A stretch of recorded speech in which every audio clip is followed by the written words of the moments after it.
Olá, tudo bem com vocês? Hoje, dia 160 da nossa leitura do Novo Testamento, nós vamos ler os capítulos 7 e 8 do livro de Hebreus. Vamos à leitura?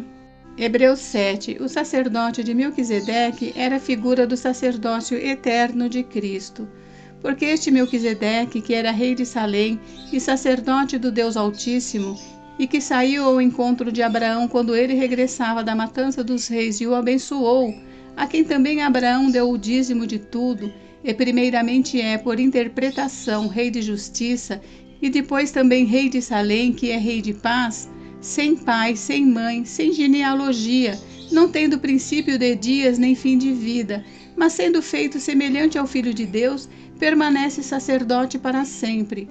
Considerai, pois, quão grande era este, a quem até o patriarca Abraão deu os dízimos dos despojos. E os que dentre os filhos de Levi recebem o sacerdócio, têm ordem, segundo a lei, de tomar dízimo do povo, isto é, de seus irmãos, ainda que tenham descendido de Abraão. Mas aquele cuja genealogia não é contada entre eles, tomou dízimos de Abraão e abençoou o que tinha as promessas. Ora, sem contradição alguma, o menor é abençoado pelo maior.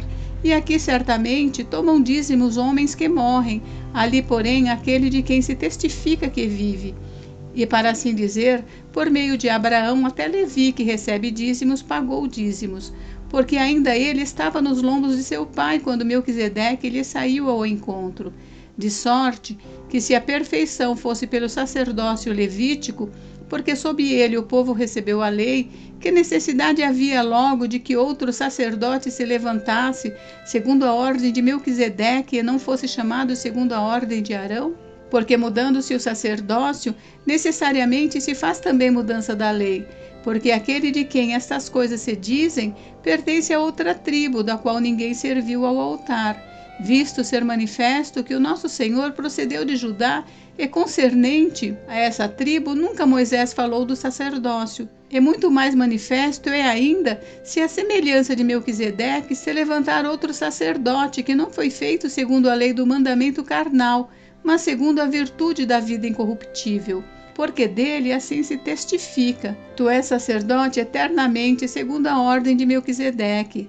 Porque o precedente mandamento é abrogado por causa da sua fraqueza e inutilidade, pois a lei nenhuma coisa aperfeiçoou, e desta sorte é introduzida uma melhor esperança, pela qual chegamos a Deus. E visto como não é sem prestar juramento, porque certamente aqueles sem juramento foram feitos sacerdotes, mas este com juramento por aquele que lhe disse: jurou o Senhor e não se arrependerá. Tu és sacerdote eternamente, segundo a ordem de Melquisedeque. De tanto melhor concerto, Jesus foi feito fiador, e, na verdade, aqueles foram feitos sacerdotes em grande número, porque pela morte foram impedidos de permanecer. Mas este, porque permanece eternamente, tem um sacerdócio perpétuo. Portanto, pode também salvar perfeitamente os que por ele se chegam a Deus, vivendo sempre para interceder por eles.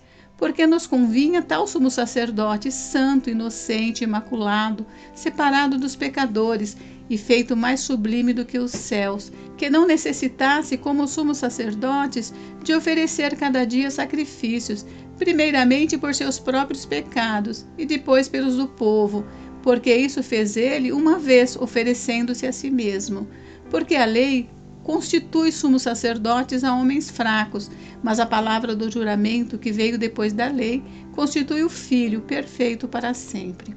Hebreus 8. O antigo pacto era um símbolo transitório.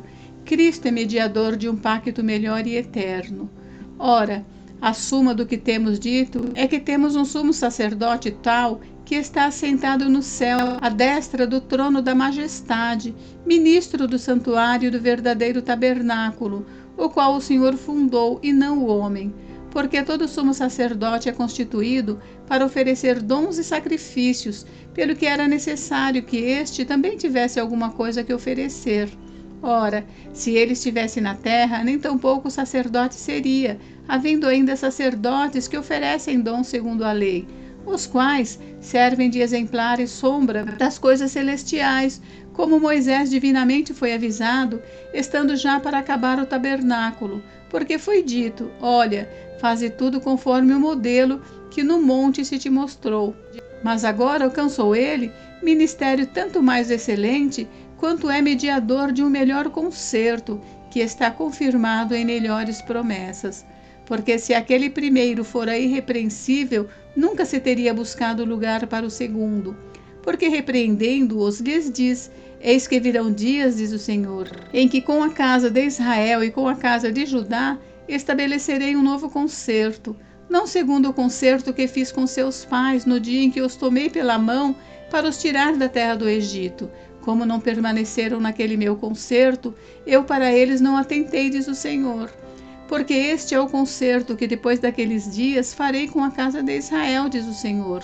Porei as minhas leis no seu entendimento, e em seu coração as escreverei. E eu lhes serei por Deus, e eles me serão por povo.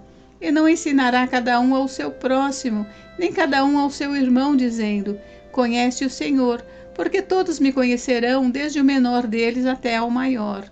Porque serei misericordioso para com as suas iniquidades, e de seus pecados e das suas prevaricações não me lembrarei mais. Dizendo o novo concerto, envelheceu o primeiro. Ora, o que foi tornado velho e se envelhece, perto está de acabar. Gente, encerramos por hoje, mas amanhã tem mais. Fiquem com Deus, Deus abençoe vocês. Até amanhã.